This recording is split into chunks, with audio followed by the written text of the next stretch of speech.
And now, ladies and gentlemen, I love this guy. He's been on our show quite a few times, and he was a part of the 1999 New York Knicks. Well, should have been championship team, but we all know what happened. But he was a part and the starting point guard of the New York Knicks 99 team against this same Pacer team with Reggie friggin' Miller. Ladies and gentlemen, the point guard himself, Chris Childs. Chris, what's up, buddy? What's up, fellas? How y'all doing, man? We're good, man. You look good. You look the same, man. You look the same. You look pretty, man. And we all know. I've been working on it, man, trying to lose these pounds, man. You get older, you gotta get a little sleep. So I'm working on it. No, you're doing so many things right now, your foundation, and we'll talk about it so people can donate some money.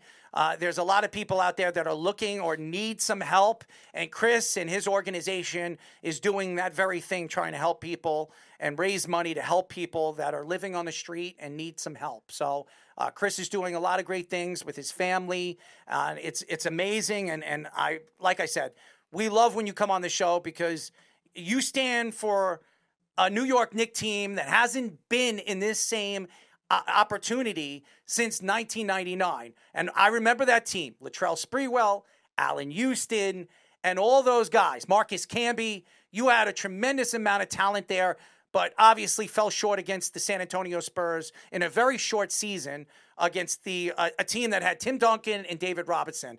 So before we get into this New York Knicks team, what was it like playing for a New York Knicks team with all the talent, Larry Johnson there, with all the talent there?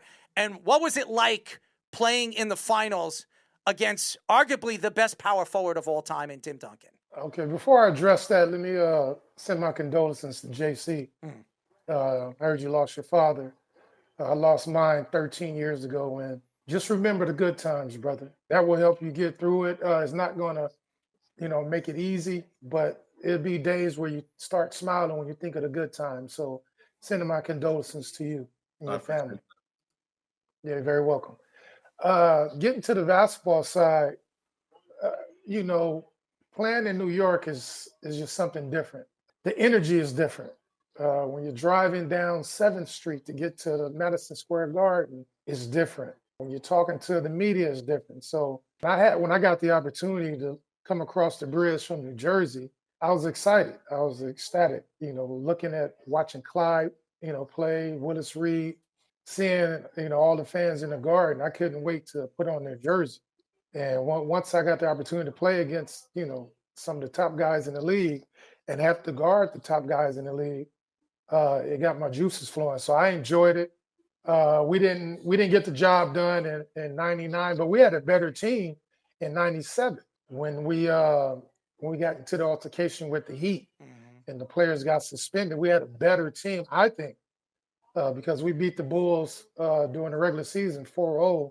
So I think we had a good chance then. But, the 99 team was a great team. We had a lot of injuries, and those Twin Towers, man, they were playing volleyball up there because all we had was Camby, and he tried his best, and then Kurt Thomas, and then LJ is only 6'5", so they had the advantage. So you being part of that defensive team, obviously, we were talking about it in the Knicks segment that this is maybe the best all-around defensive team since that time, and also some of the 70s championships. Like, what have you seen from this defense, the way they played against the Celtics, and a lot of these players they traded for with Bridges, trading for Anunoby last year?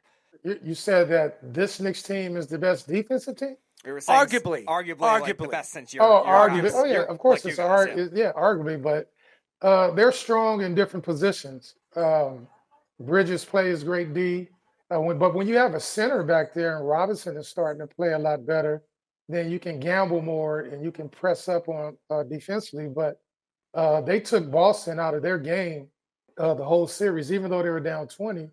They hit some great 3-point shots, but they were never not contested. And so when the ball didn't go in, then you can see us getting in transition and getting up and down the court. But they're going to need that in the next series because it's getting ready to be a track meet.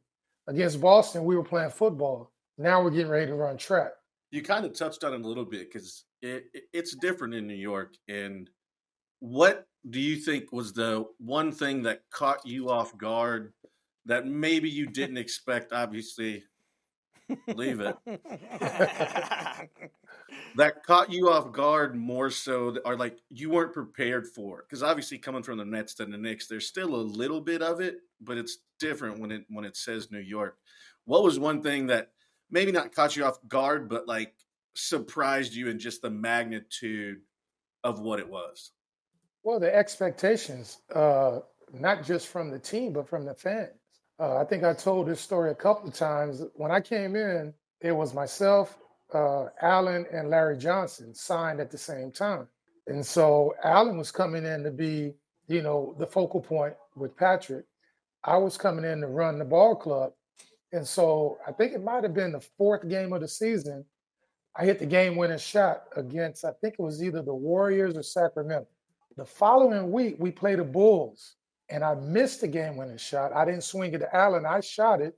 The fans booed me for a whole month. I could have crumbled and just got into my head, but I know the type of player I am. I'm just going to continue to play hard. I'm going to get those fans respect by my play. And so that was something that I wasn't used to. But being somebody that came into the league at 25 rather than came into the league at 19, it didn't affect me as much because I was a man. And if I miss a shot, I miss a shot. If I get it again, I'm gonna take it again. But seeing, how the fans reacted, that was different. We didn't get that in Jersey. But when New York, when they booed me, I was like, oh shit, this is something different. It's definitely different. I've obviously never played for the Knicks, but I've been a Knicks fan since I was a little kid. And by the way, we are talking to former Knicks point guard Chris Childs. He's been on the show, and why not have Chris Childs on the show? Because the last time the Knicks went to the Eastern Conference Finals was 1999. And who was the point guard of that team? The one and only Chris Childs. And we're seeing what Jalen Brunson is doing right now. And the architect of this team was Leon Rose. And a lot of people were booing the fact that James Dolan brought in a guy like Leon Rose because nobody knew who he was. This guy was an agent. We all know he was Karl Anthony Towns' agent. We've seen the different guys over the years that he's had so many high-profile guys, and then all of a sudden you give him a job like this, and you're like, what are you doing? We had Phil Jackson, he failed. All these different guys that they brought in, it just never worked. And then you bring in a guy that you wouldn't have thought was a basketball mind, and the one move that he made that changed everything for the New York Knicks was when he brought in Jalen Brunson. And the last time Jalen Brunson can remember the Knicks going to the finals was when his father was on the team, and he was 3 years old running through the locker room. I know you met Jalen Brunson. What type of youngster was Jalen Brunson when you met him? And what type of player do you think, what type of man you think he became ever since he became the leader of this team? Well, when I was there, he was a little kid. I don't remember how old he was. Might have been 2 or 3. Mm-hmm. But to have the tutelage and have your dad there and to soak some of that stuff in, what we were doing, it had to rub off on him. I'm impressed, and I'm kind of baffled as well that the Mavericks will get rid of a guy that talented. And we've seen it. But thank you. We appreciate you doing that. Because he's become one of the great, he will be one of the greatest point guards, not just for the Knicks, in the NBA, if he can bring home the chip. Because as you know, if you do that in New York, you're God forever. Case in point, how they treat Clyde. Even how we made it in '99, when I come back to the city, they treat me like we won a championship. So that trade and getting that guy there and getting Towns. But we also have to remember that Leon Rose brought in Worldwide West, Mm-hmm. who was familiar with a lot of people in the basketball community. And then Allen Houston going up there in the front office too, that played the game. I think they have a good camaraderie and the players respect them. And I think Dolan kind of relinquished a little bit and let those guys do their thing. I'm not exactly sure because I haven't been in the mix. But the nucleus of that team, bringing all those Villanova guys in and bringing in different pieces, OG and what I can't remember the other guy. Bridges. Mikal Bridges. No, Bridges, but McBride, bringing McBride, those guys in because we're going to need them in this series because they're so deep. But the nucleus of what they've been able to accomplish, and then let's not forget Tibbs. He was my defensive coach when I was playing, and I don't think he ever sits down during a game. I think he's hyped up on those Diet Cokes that he still drinks. But he's a remarkable basketball mind. If you play defense and you give effort, he'll allow you to take any shot you want. And I think that's what we've been seeing. And plus, like I said, we're out there playing football. We're being very physical. So I wanted to ask about Tibbs. I know Charles Oakley made the comment last week. He was like, "Oh, these Knicks fans that are minutes police don't know what they're talking about with Tibbs. Obviously, they're very stubborn with the rotation." Then you got another coach on the other side with Rick Carlisle, who's playing a lot, 8 or 9 different guys. So what are your thoughts to that coaching matchup, and what do you think the Knicks have to do in like individual matchups wise, defensively and offensively, to win? Well, they're both great coaches. Carlisle's played the game, been there a long time. Tibbs has, been with the Knicks for a long time. He had a couple of stints in Chicago, Boston. It's going to be an interesting series. I think the key to it is that we cannot afford to get down like we did against Boston. We can't give them 20-point leads. We have to keep them off the foul line early in the quarters because these guys get inside the paint. They're up and down. They're very athletic. We're going to have to slow them down defensively by moving the ball, getting the other guys involved early on. Brunson has a lot on his back to carry, but get those guys involved early because you're going to need them late to hit big shots because they're going to double team him and take the ball out of his hand. So we're going to have some guys step up and hit some big shots. Yeah, that was my question. We're obviously going to see some superstars and some young guys and obviously fighting to win their first championship, but it takes a band of gentlemen and men to win the whole thing. It's just not one guy, and you have those leaders. What's one guy from the Knicks that you think is going to be more important than people really understand in his role of getting to where they want to get? I think it's a mixture of OG and McBride. I really do, because OG's going to have to guard. I think they're going to put him on Halliburton because during that series, when they put bigger guys on him and was physical with him, he kind of struggled a little bit. And then McBride is going to have to sit in that corner and hit big shots when they start double teaming Brunson. We're going to have to shoot the ball a lot better than we did in that series. As everybody knows, we are talking to former New York Knick point guard. He's been on our show quite a few times, Chris Childs.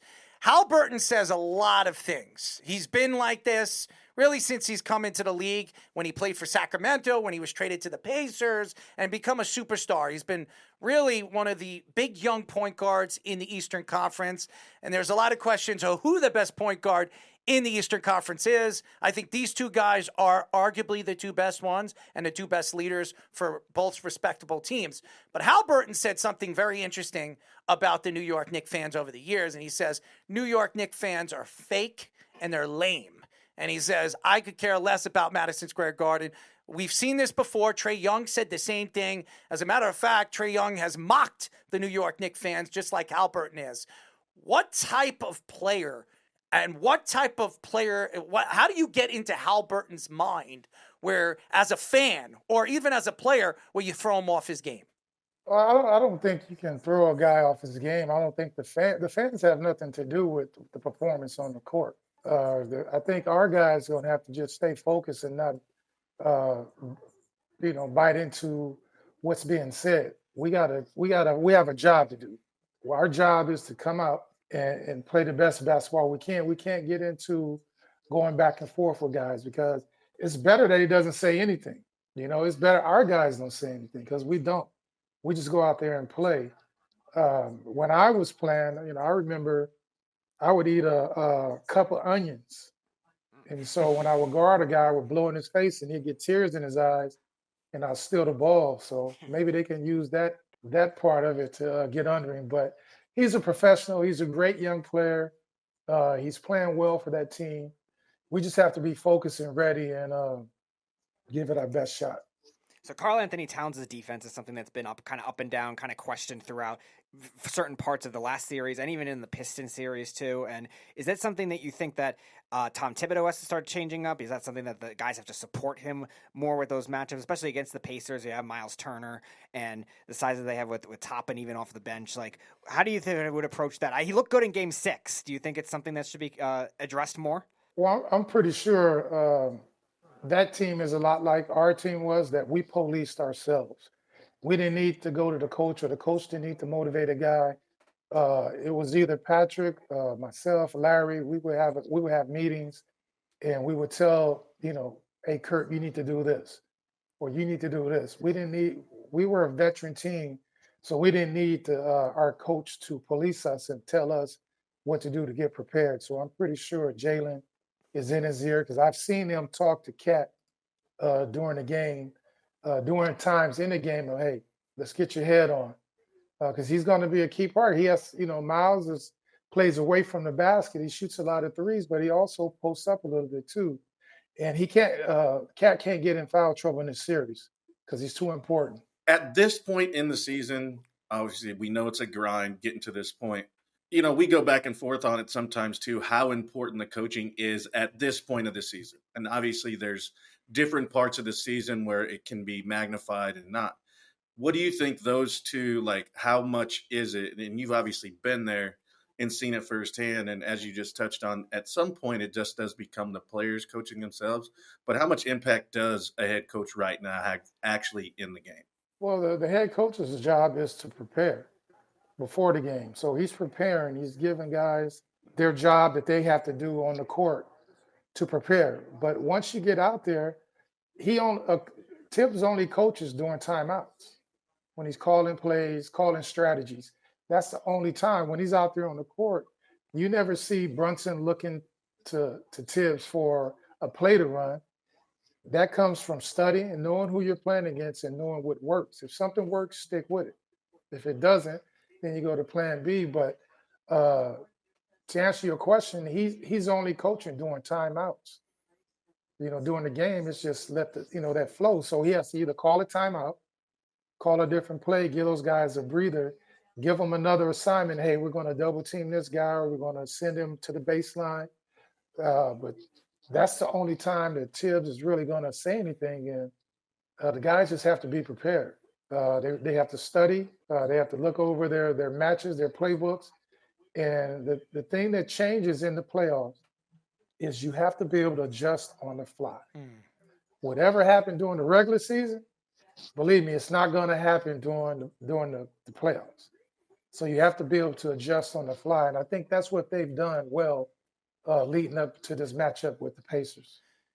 Chris, we talk about heart and soul, and everybody keeps talking about Jalen Brunson because he's the captain, and you have to give him a lot of credit for that. The Knicks, obviously have a lot of spokesmen in that locker room, but the one guy that I think is the heart and soul of this roster is Josh Hart. I mean, everything Josh does on the court is so unique. He's not only a good rebounder, he can pass. Not only can he pass, he can steal. He can play defense, multiple positions. He can score when need be. He does so many things good, and then he gets beaten up too. He'll get beaten up. You saw his black and blue eye. He was bleeding profusely in the Celtics series. He went out there, and even at the end of the game, after them losing Game 5, he said, this isn't good enough. This is embarrassing. How do we go and lay up a lousy goose egg when we had a chance to end them and really soak in how good we are and how good we've been in this series? And he said, that to me is uncalled for. To me, if we play like that, we don't deserve to win. When you have a player like that, and that to me means everything to a team. When he's going to go out there and he's going to throw the team under the bus, but he's going to do it in a professional way. He wants everybody to hear what he has to say. What type of player do you see him as when you've been a part of a team like that, when you needed that kind of leadership to give you that boost? Yeah, I've said it all season that I call him Bam Bam because he just runs into everything. He is the leader of that team. When you can get a guy that doesn't need the ball in his hand to make an impact, that's him. He'll get you the extra possession, the loose ball. He'll take the charge. He's not afraid to be physical, get in other guys' face, and just be an important piece of the puzzle. And you don't always have to be vocal. You can just see the guy puts in the work and just follow his lead. So I think he's the key component to that game because he continued to get them extra possessions that they need throughout the course of a game. I think he's Jalen Brunson's voice because Jalen Brunson, he's very quiet. He doesn't really say much. You see Josh Hart on the sidelines when the timeout. He's out there, going out there using his hands and yelling at the referees and speaking to the coach and getting everybody in that huddle and telling them, this is what we got to do. It's not Jalen Brunson doing that. Even though he's the captain, he's the player that everybody expects to show up and make those big shots. This is the guy that changes this roster. I think he's the heart and soul of this Knicks team. I don't care what anybody says. This guy is by far the heart and soul of this team. And you're absolutely right. You can put him in the same mode of a John Starks when he played as a six man. He reminds me, he gets after the ball like Dennis Rodman did off the boards. He's just nonstop motor, and you need guys like that on your team that don't need the ball in their hand to be successful. And he's going to be key in this series. He'll be guarding Halliburton as well. 100%. And I want to say something. And Mikal Bridges has been people have been taking shots at him ever since the Knicks made that trade when they brought him over to the Nets. And he only wanted to come here. Now, the Nets could have gotten a lot more for Mikal Bridges. The Knicks gave up 5 first-round draft picks. And as we all know, it's different in the NBA. It's not back-to-backs. It's every other year. And those are not going to be lottery picks. But even if they were, if you make a move like that and bring a guy like that in that's going to help you win a championship, which you haven't won in over 45, 50 years, don't you think a guy like Mikal Bridges is absolutely worth whatever the Knicks were throwing out to the Nets? Well, he's definitely worth it now. I don't think anybody thought that it was going to be that way because what they gave up. But just look at what he's done throughout the playoffs. He hasn't scored as well as he did during the regular season, but his defense has been the key to us getting to this level. He fits everything that New York is about. Unselfishness, only wants to win, and he'll do whatever it takes. And you need guys like that on your team. So looking ahead to the Western Conference on the other side, a lot of former Knicks over there. Julius Randle, Dante DiVincenzo, obviously in Minnesota, then Isaiah Hartenstein with the OKC Thunder now. Like, what are your impressions of seeing them on other teams? And if they beat the Pacers, is there a preference on who you would rather play? It's all about getting to the finals. We don't care who we play. And those guys have done well with their team. Glad they're doing good. But if we come up against them, we want to beat them. So, you don't really care about the preference of who you play. You just want to get there. All right, now enough of this basketball stuff. Let's get to some real stuff. Favorite New York slice, and where's it from? Oh, my God. It's been a long time. And I wasn't a really big pizza guy, but damn, I wonder, was it Geno's? There is. Yeah, I think it was Geno's because the sauce is what makes the pizza. The pie. I'm sorry. The sauce is what makes it. So, and I did go to this place in Long Island recently when I was down there doing a clinic, and I think it was called Pat's something, and that pizza was awesome. But I think Geno's was the best pizza I had when I was Hold in on New one York. second. You came down to Long Island. You didn't reach out to us? You were down in Long Island. You didn't reach out to us. I'm upset now, Chris. I am upset. Bro, yeah. I was down there doing a clinic, and it's crazy. It was at the school. What school did you go to? The James Dolan kids. It's the school that James Dolan kids attend. I can't remember the Was it name in of the school, Manhasset? but- Was it in Manhasset? Yes, it was. Very rich neighborhood. It was there. Yes, I know where it is. Yes. It's I'm not going to say it on here. You but don't it's a have to. lot I'll of tell you what it is. Different people that. Yes. I'll tell you what the type of people they are. They're people that care about themselves and make sure that they know they got more money than you do. So they definitely don't hold back over there. Yeah, they were so. Yeah, stuck up. It was so stuck fun. up. We were doing a clinic. Stuck up. Just say it. Stuck up. Flashy. All that kind of stuff. Yeah, but look, I was doing a clinic, and I'm usually mild mannered. I'm easy, but this parent kept, because I was refereeing the game, he kept yelling and saying different things, and I'm like, hey, just calm down. It's just kids, and he kept going, and so I went over there to him and said, listen, I need you to calm down because these two are still active. Do you want me to smack you around like I did to Kobe? Yeah, no, I wouldn't do that. But yeah, it was they're different in Long Island. I'm sorry. I just had to say that. Anyways, Chris, we love you. And the next time you come to Long Island, you should absolutely come and see us. I don't know. I know you don't want to see Speedy's mug, but at least come and see me. I mean, seriously. We'll play some, one-on-one, and you kick my ass, and, I'll take you to a pizzeria. How about that? I'll be in New York. I might come to game 2, but I'll definitely be in New York June the 16th doing another clinic. So I'll definitely reach out. First of all, yeah, if you're game 2, you got to go to my restaurant. It's a block and a half away from Madison Square Garden. What's the name of your restaurant? American Whiskey. Oh, I like that. I like that name. Yeah, let me know. Go in there. We'll take care of you. Yeah, definitely. I'll definitely reach out. I appreciate that. First of all, and by the way, you better be going to the games, and Dolan better be taking care of you. He takes care of everybody else there. You got Larry back there, Patrick Starks, Spreewell. They're all over there. Where's my Oak man? And by the way, I saw Charles Oakley last summer. Got a chance to interview him. I love Charles. He's my favorite player. Growing up, everybody says, who's your favorite Knick of all time? Who's your favorite Knick? And I say Charles Oakley, and they all look at me like, Charles Oakley? Like, why Charles Oakley? And I said, he was the heart and soul of that New York Knicks 94 team. And anybody that knows anything about the New York Knicks would tell you that.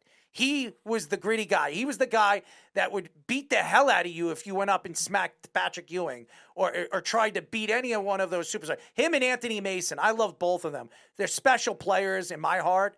And may he rest in peace, by the way. Shout out to Anthony Mason. Right. I loved Anthony. He was such a nice guy. I met him a couple times. I met his son, Anthony Mason Jr. They're such a good family. It's horrible.